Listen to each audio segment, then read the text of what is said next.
Imagine cutting a continent in half. Sounds crazy, right? But that's exactly what they did in Panama.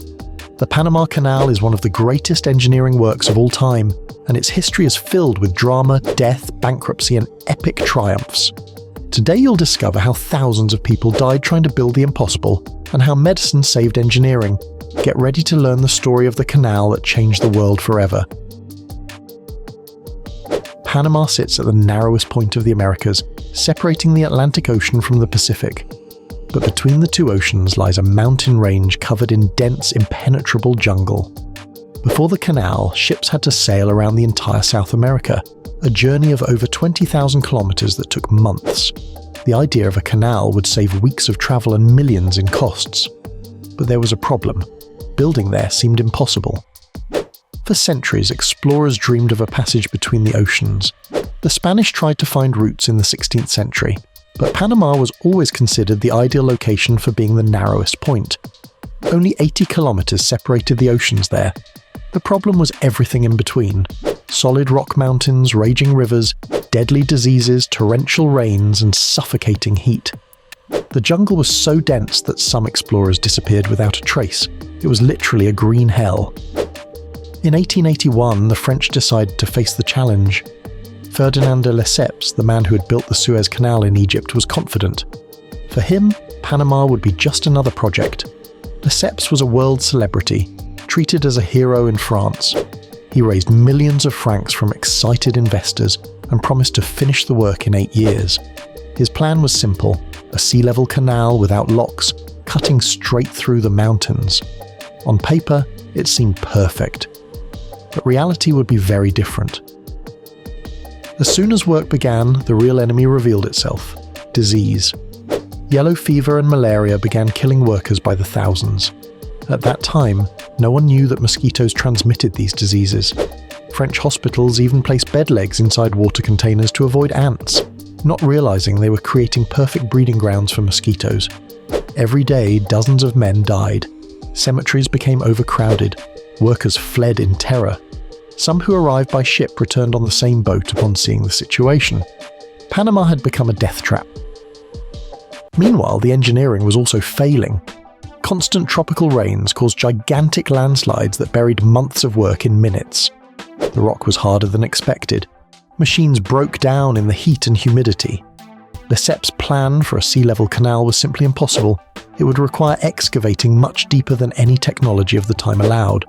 Costs exploded.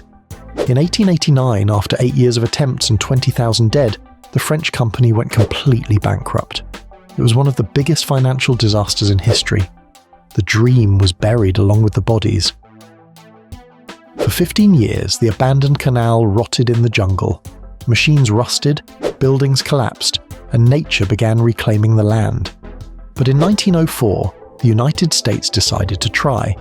President Theodore Roosevelt saw the canal as essential for American naval power. He orchestrated Panama's independence from Colombia and quickly made a treaty with the new country. The Americans bought the French rights and equipment for $40 million. Roosevelt was determined to finish what the French could not. But first, they would have to defeat the real enemy. Dr. William Gorgas was sent to Panama with a mission: eliminate the diseases. Gorgas knew that mosquitoes transmitted yellow fever and malaria, a recent discovery that many still doubted. He led a revolutionary public health campaign. Teams drained all swamps and standing water. They installed screens on all windows and doors. They fumigated entire areas with insecticide. They even cut vegetation around buildings to eliminate mosquito habitats. It worked. Within 2 years, yellow fever was completely eradicated from Panama. Malaria deaths dropped drastically. Finally, workers could work without fear of dying. Medicine had saved engineering. With workers safe, Chief Engineer John Stevens realized something crucial. The French plan for a sea-level canal was impossible. It would require excavating a trench over 100 meters deep through rocky mountains. It would take decades and cost fortunes. Stevens proposed something revolutionary. Instead of digging down to sea level, why not raise the ships? The solution would be to create an artificial lake midway and use giant locks as water elevators. Damming the Chagres River would create Gatun Lake, one of the largest artificial lakes in the world. It was a bold plan, but it was the only way to make the dream reality. The Panama Canal locks are true engineering marvels.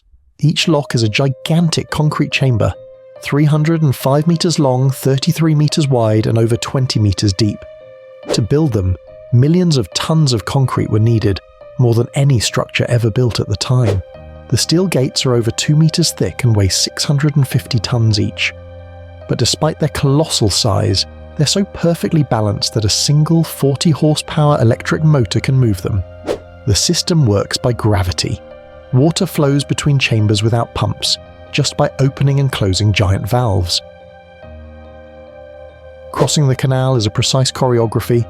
A ship enters from the Atlantic at sea level and advances to the first FacToon lock. The gates close behind it, and millions of liters of water begin filling the chamber. In just 8 minutes, the ship is raised 9 meters. The process repeats in 2 more locks, raising the ship a total of 26 meters above sea level. Now floating in FacToon Lake, the ship crosses 40 kilometers of calm waters. On the other side, the process reverses. 3 locks gradually lower the ship to the Pacific. The entire journey takes 8 to 10 hours. A voyage that once took months is now completed in less than a day. The numbers of the Panama Canal are hard to comprehend. During 10 years of construction, 75,000 workers from around the world worked simultaneously. 250 million cubic meters of earth and rock were excavated, enough to build a 4-meter-high wall around the entire planet. 300 million kilograms of dynamite were used in explosions. The final cost was $375 million in 1914, equivalent to over $10 billion today. About 5,600 workers died during American construction, much less than the French, but still a high price. It was officially inaugurated on August 15, 1914. The canal's impact on world trade was immediate and profound. Trade routes were redesigned overnight. Products from Asia began reaching the American East Coast in half the time. The global economy accelerated. Panama itself transformed from a remote province into a strategic logistics hub. Port cities prospered on both sides of the canal. More than 14,000 ships pass through the canal every year, carrying goods worth hundreds of billions of dollars.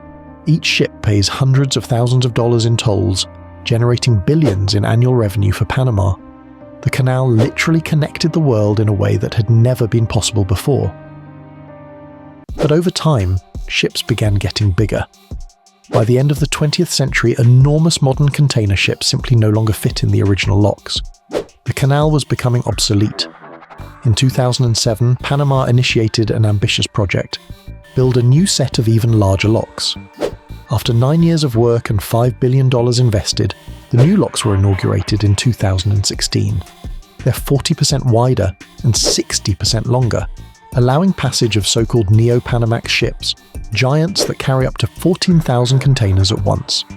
The expansion doubled the canal's capacity and guaranteed its relevance for more decades. The Panama Canal is more than an engineering marvel.